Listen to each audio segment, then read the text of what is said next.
आज कश्मीर में एक के बाद एक जो 4 हमले हुए हैं, जो सीरियल हमले हुए हैं, उसके पीछे पाकिस्तान का हाथ है। ये बड़ी खबर इस वक्त आ रही है। पाकिस्तानी आतंकवादियों ने इन 4 हमलों को अंजाम दिया है और आर्मी प्रमुख सुहाग ने यह जानकारी प्रधानमंत्री नरेंद्र मोदी को दी है।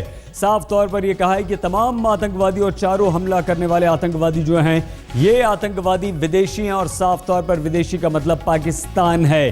तो प्रधानमंत्री ने ट्वीट करके शहीद हुए हमारे 11 जवानों को श्रद्धांजलि अर्पित की है। इन आतंकवादियों से लोहा लेते हुए हमारे ये जवान शहीद हुए थे। शहीद जवानों को प्रधानमंत्री नरेंद्र मोदी ने श्रद्धांजलि अर्पित की है और कहा है कि देश के 125 करोड़ लोग कभी भी इन्हें नहीं भूल पाएंगे, इनकी शहादत को नहीं भूल पाएंगे। वहीं गृह मंत्री राजनाथ सिंह ने कहा है कि पाकिस्तान को मुंह तोड़ जवाब दिया जाएगा। हालांकि हमला करने वाले सभी आतंकवादियों को ढेर कर दिया गया है, लेकिन 12 घंटे के अंदर जो 4 हमले हुए उसमें हमारे 11 जवान हैं जो शहीद हुए हैं और इन जवानों की शहादत को प्रधानमंत्री ने सलाम करते हुए उन्हें श्रद्धांजलि अर्पित की और कहा है कि 125 करोड़ हिंदुस्तानी इन जवानों की शहादत को कभी नहीं भूल पाएंगे। आज सुबह से कश्मीर में एक के बाद एक आतंकवादी हमले हुए और कुल 4 ये हमले हुए। मारे गए हैं सभी के सभी आतंकवादी और ये सभी आतंकवादी विदेशी हैं, यानी कि पाकिस्तानी हैं। और कश्मीर में जिस तरह से जबरदस्त वोटिंग हुई थी, उस वोटिंग से घबराकर आतंकवादियों ने इस तरह की घटना को अंजाम दिया। प्रधानमंत्री ने जो ट्वीट किया है, 125 करोड़ भारतीय अपने बहादुर सैनिकों को सलाम करते हैं जिन्होंने जिंदगी की आहुति दी। प्रधानमंत्री नरेंद्र मोदी ने ये ट्वीट किया है, हम शहीदों को कभी नहीं भूल सकते। प्रधानमंत्री नरेंद्र मोदी ने आगे लिखा कि चुनाव में भारी मतदान से उम्मीद और विश्वास का माहौल बना। यह हमला विश्वास के माहौल को बिगाड़ने की साजिश है। प्रधानमंत्री नरेंद्र मोदी ने ट्वीट किया और साफ तौर पर यह कहा कि आतंकवादी बौखलाए हुए हैं, पाकिस्तान डरा हुआ है, घबराया हुआ है, क्योंकि कश्मीर में जिस तरह से वोटिंग हुई है वो वोटिंग डरा देती है पाकिस्तान को। तो ये हमला हुआ है।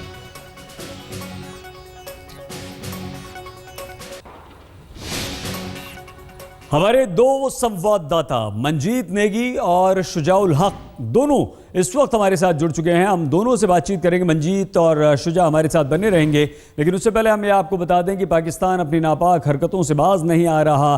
पाकिस्तान बैलेट के जवाब से बौखला गया है, क्योंकि ज़बरदस्त कश्मीर के लोगों ने निकलकर घरों से मतदान किया है। जम्मू कश्मीर के उरी में सेना कैंप पर हमला करने वाले सभी आतंकवादी विदेशी थे। सेना प्रमुख ने बाकायदा ये जानकारी प्रधानमंत्री नरेंद्र मोदी को दी। विदेशी मतलब पाकिस्तानी थे।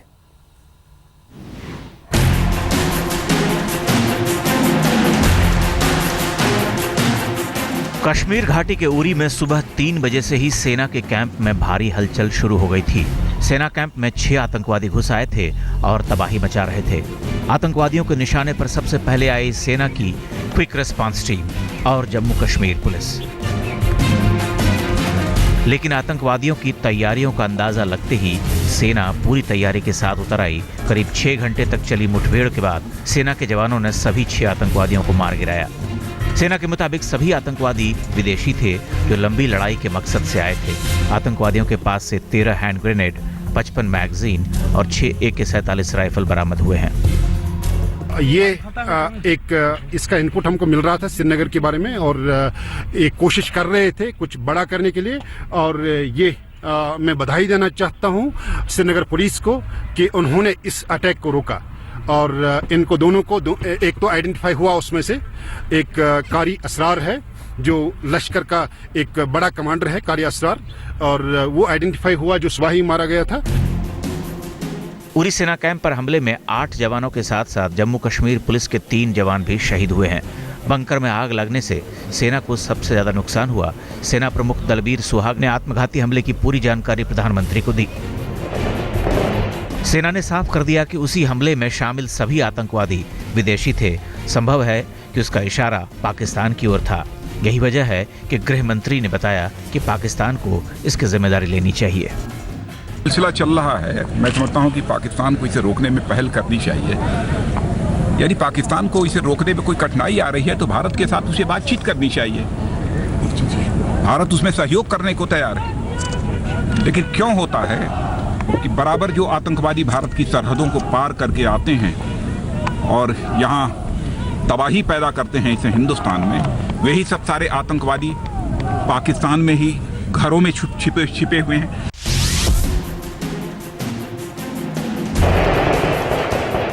उरी में आतंकवादियों के मंसूबे नाकाम हुए ही थे कि श्रीनगर के सौरा में दूसरे आतंकी हमले की खबर आई।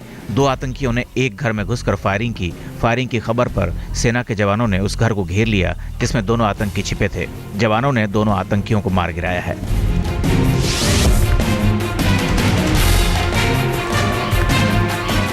सेना के जवानों ने श्रीनगर में आतंकियों को मारा ही था कि शोपियां में ग्रेनेड से हमला हुआ। इस हमले में कोई हताहत नहीं हुआ।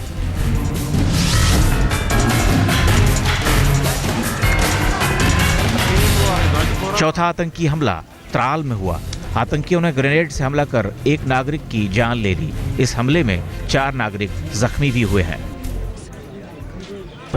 उसमें इंटरसेप्शन बढ़ा है, इंटरप्रेट करने का अलग अलग ये हो सकता है, लेकिन आर्मी हर एक ये एफर्ट्स नाकाम कर रही है। प्रधानमंत्री की रैली से पहले कश्मीर में सेना के कैंप पर फिदायीन हमले के पीछे सीमा पार लश्कर के दहशतगर्दों की हताशा मानी जा रही है, लेकिन खतरा अभी टला नहीं है। सेना के खुफिया सूत्रों की माने तो प्रधानमंत्री की रैली और कश्मीर में चुनाव को देखते हुए आने वाले दिनों में कई ऐसे और आतंकी हमले हो सकते हैं। कश्मीर के लोगों ने बुलेट का जवाब दमदार अंदाज में बैलेट से देना शुरू किया। आतंकवादी बौखलाहट में सामने आने लगे। जम्मू कश्मीर में 9 दिसंबर को तीसरे दौर की वोटिंग है। प्रधानमंत्री नरेंद्र मोदी तीसरे दौर के प्रचार के लिए 2 दिन बाद ही कश्मीर जाने वाले हैं।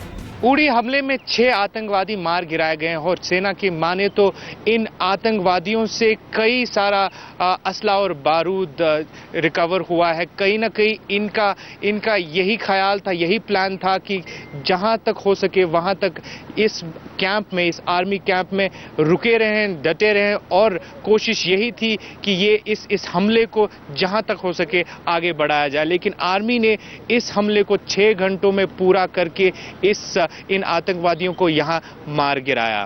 कैमरामैन तारिक लोन के साथ शुजाउल हक, उड़ी आज तक।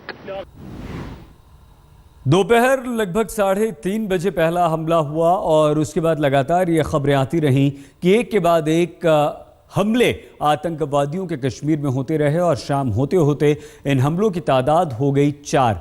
कहाँ कहाँ ये हमले हुए ये हम आपको बताएंगे और इन हमलों के पीछे सिर्फ और सिर्फ पाकिस्तान है और कोई नहीं। उरी यानी कि बारामूला के उरी में सुबह 3:30 बजे, दोपहर 3:30 बजे हमला होता है और उसके बाद ये देखिए सुबह अगर 11 बजे से हम देखें तो सौरा श्रीनगर में 3:30 बजे बारामूला उरी, लेकिन उससे पहले पुलवामा में दोपहर 3 बजे हमला होता है और 1:30 बजे हमला होता है 1:50 पर शोपियां में। और आइए इस वक्त हम आपको सीधे लिए चलते हैं।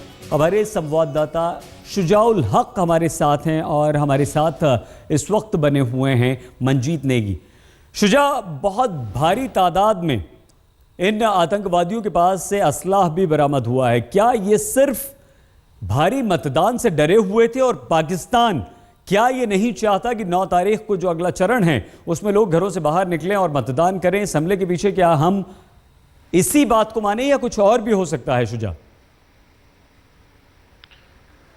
जी सैयद, अगर आप देखें तो पिछले कुछ दिनों से हम लगातार इस बात को रिपोर्ट कर रहे हैं कि इंटेलिजेंस इनपुट्स हैं। श्रीनगर शहर में कल पूरा दिन इंटेलिजेंस इनपुट था। एक अलर्ट इशू किया गया था कि कहीं ना कहीं हमला होने का आशंका है, कहीं ना कहीं ये टेरर अटैक होने की सस्पेक्शन था और इसीलिए लगातार इस बात को दिमाग में रखते हुए जो सिक्योरिटी एजेंसीज हैं उन्होंने भी अपनी चौकसी बढ़ाई हुई थी। तो उन सब चीज़ों को देखते हुए अगर आप सोचे तो इसका ज़रूर कोई ना कोई तार इस चीज़ से ज़रूर मिलता है कि प्रधानमंत्री को यहाँ रैली करनी है, उनको 8 तारीख को यहाँ आना है। 2 जगह पे कम से कम वो लोगों से मुखातिब होंगे, रैली करेंगे और उसके बाद 9 तारीख को फेज़ 3 है, इलेक्शंस के फेज़ 3 है। उनमें अगर आप देखें तो जो इलाके इस फेज में वोटिंग के लिए जा रहे हैं वो यही सब इलाके हैं, बारामूला, उड़ी, सोपोर और अनंतनाग के कुछ इलाके हैं जो बहुत ही संवेदनशील इलाके हैं, उनमें वोटिंग हो रही है। और कहीं ना कहीं इलेक्शंस और जो एक तरीके का माहौल बना हुआ है पिछले 2 फेजेस से, कहीं ना कहीं इन सब के तार वहां जुड़ते जरूर दिख रहे हैं। बिल्कुल शुजा बने रहिए हमारे साथ। मंजीत, आर्मी प्रमुख ने सारी जानकारी प्रधानमंत्री नरेंद्र मोदी को दे दी है। पाकिस्तान की तरफ से ये आतंकवादी आई, आतंकवादी पाकिस्तानी हैं। गृह मंत्री राजनाथ सिंह कहते हैं कि हम मुंह तोड़ जवाब देंगे।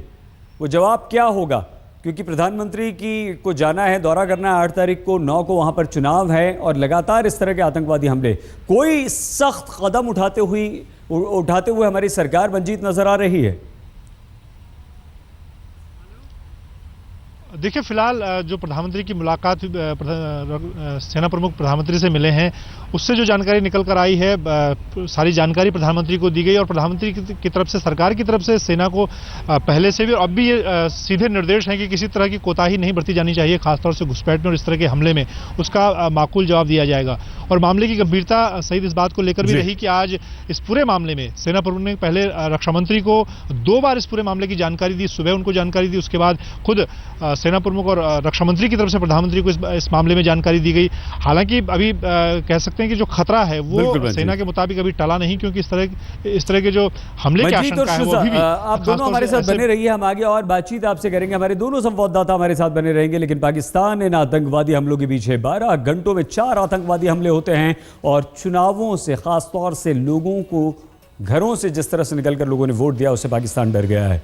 9 तारीख को तीसरे चरण का मतदान कश्मीर में होना है और 8 तारीख को प्रधानमंत्री नरेंद्र मोदी कश्मीर जा रहे हैं। आज यानी कि शुक्रवार को एक के बाद एक हमले होते हैं और ये हमले 4 हमले होते हैं। हमारे 11 जवान शहीद हो जाते हैं। शुजा उल हक और मंजीत नेगी दोनों संवाददाता हमारे साथ बने। शुजा, जब पहले से हमारे पास खुफिया अलर्ट था, इस तरह की सूचना थी कि आतंकवादी कोई हमला कर सकते हैं और बड़े हमले की फिराक में है, तो क्या पहले से हमारी फौज, हमारी पुलिस सतर्क थी और जितना बड़ा हमला करने की ये फिराक में थे, क्या उसे नाकाम करने में हम कामयाब रहे हैं? शुजा जी सैयद, जैसा हम पहले भी कह रहे थे कि एक इंटेलिजेंस इनपुट था कि इस तरीके के हमले हो सकते हैं और इंटेलिजेंस में ये भी साफ साफ कहा गया था कि फिदाइन हमला भी हो सकता है। लेकिन किस तरीके से होगा, कहां से होगा, ये एक ऐसी चुनौती होती है जो हमेशा जो सुरक्षा बल है उनको इसका सामना करना पड़ता है। अब अगर आप आज का ये हमला देखें जो उड़ी में हुआ, 6 क्या 9 तारीख के मतदान पर कोई असर पड़ेगा? शुजा, देखिए, कहीं ना कहीं ये एक अंदाज़ा तो यही है कि उसी 9 तारीख के मतदान को मद्देनजर रखते हुए ही ये हमले हो रहे हैं। लेकिन देखना ये होगा कि पिछले 2 जो फेजेस हुए हैं उनमें 71 से भी ज़्यादा प्रतिशत वोटिंग हुई है। देखना ये होगा कि तीसरे फेज में भी क्या लोग उसी नंबर्स में उन्हीं तरीके से निकलेंगे कि नहीं, ये बड़ी बात होगी। अभी तक जो हमले हुए हैं वो लगभग साउथ और नॉर्थ कश्मीर में हुए हैं और ये दोनों इलाके जो हैं इनके काफ़ी सारे जो जोन्स हैं उनमें मतदान होने वाला है। ये बहुत बड़ी चुनौती की बात भी होगी, क्योंकि 8 तारीख को प्रधानमंत्री आ रहे हैं और अगले दिन चुनाव भी हो रहे हैं। सुरक्षा बलों के लिए भी बहुत बड़ी चुनौती होगी। मंजीत, जनरल सुहाग ने कहा कि ये विदेशी आतंकवादी हैं, पाकिस्तानी मतलब। सरकार क्या चुनावों तीसरे चरण के मद्देनजर, मतदान के मद्देनजर पाकिस्तान को किस तरह का सख्त संदेश देगी? देखिए सईद, ये कह सकते हैं कि पहली बार हुआ है कि हमले के तुरंत बाद सरकार की तरफ से और सेना की तरफ से ये साफ कर दिया गया कि विदेशी पाकिस्तान की तरफ से हमला किया गया, लश्कर का नाम लेकर के जो आतंकी हैं उन्होंने हमला किया गया। तो ये एक तरह से सीधे तौर पर पाकिस्तान को संदेश देने की कोशिश सरकार की तरफ से है, क्योंकि जो आतंकी मारे गए हैं उनसे जिस तरह के हथियार बरामद हुए, उनके पास जो दूसरे सामान और शुजा, आप दोनों का बहुत धन्यवाद। हमारे दोनों संवाददाता यहाँ पर हमारे साथ थे, लेकिन हम आपको बता दें कि 4 हमले हुए हैं एक के बाद एक। 11 हमारे